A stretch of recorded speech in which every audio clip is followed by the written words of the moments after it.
Have you ever wondered why helping others sometimes leaves you feeling drained, resentful, or oddly superior?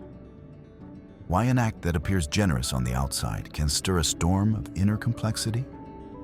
What if the desire to help wasn't always about compassion, but sometimes about power? Carl Jung and Friedrich Nietzsche, though often philosophically at odds, converge on one uncomfortable truth. Not all helping is holy. Sometimes it is shadow. Jung taught that every light we shine casts a shadow behind it. That means even our noblest intentions can be infected by unconscious motives. The rescuer archetype, the one who needs to save, fix, or redeem others, often disguises a deeper need: to feel worthy, powerful, or in control, to be the one who isn't broken. Nietzsche took it further. He warned against what he called the morality of weakness.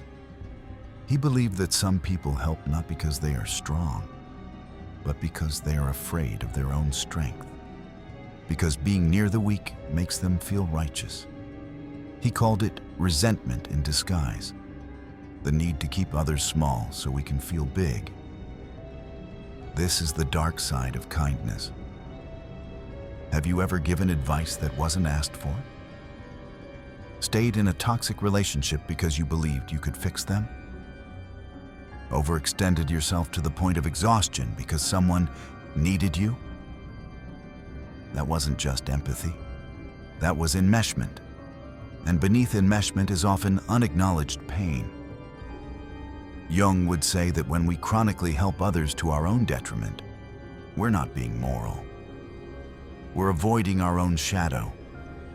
We are projecting the part of ourselves that feels helpless, ashamed, or broken onto others, and trying to fix it from the outside. This isn't compassion. It's a loop.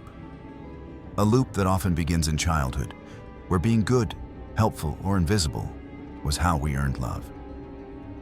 And that role, once adaptive, becomes addictive.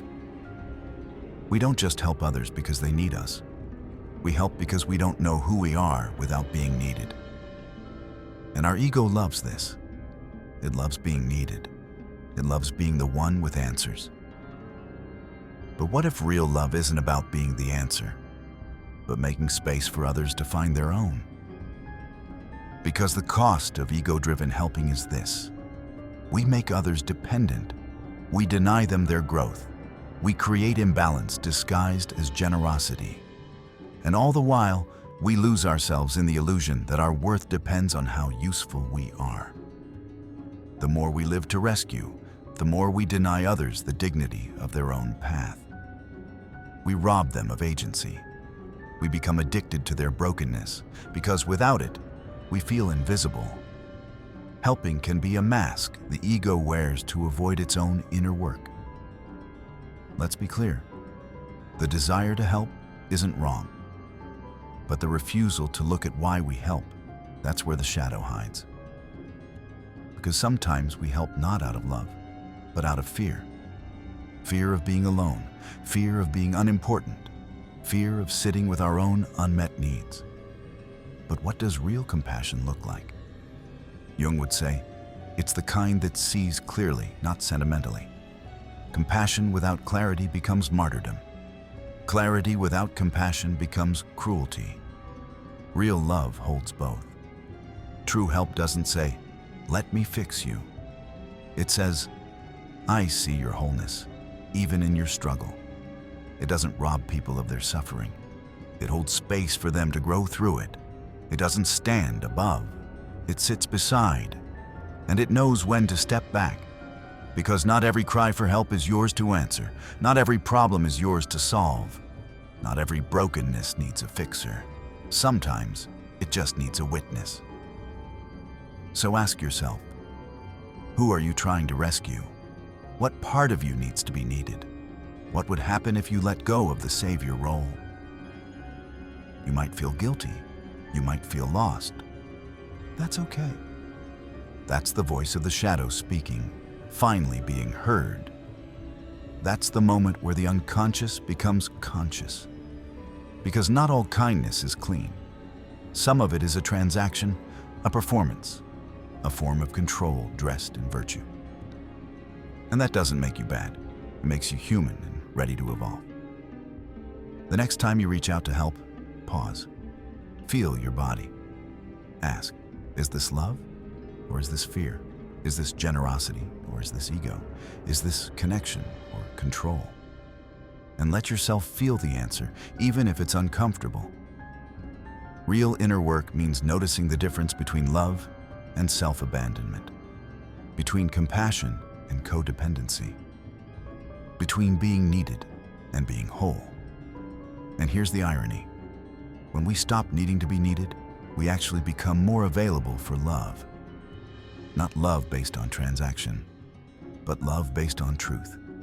In Jungian terms, individuation is the process of becoming whole, not becoming perfect, not becoming endlessly helpful, but becoming honest with your motives, with your fears, with your projections. Nietzsche believed that true strength is not in the denial of power, but in its ownership, in knowing when to help and when to hold back, in respecting another's struggle instead of rescuing them from it. Because sometimes the most loving act isn't to intervene, it's to let go. So let's reframe. You don't have to be the healer. You don't have to be the fixer. You don't have to carry what isn't yours. You get to be whole, and you get to trust that others can be too. You get to ask for help too. You get to rest. You get to say no. Let this be your invitation, not to stop caring, but to care cleanly, not to stop helping, but to help with awareness, not to suppress your instincts, but to refine them. Your kindness is not the problem. Your unconsciousness is.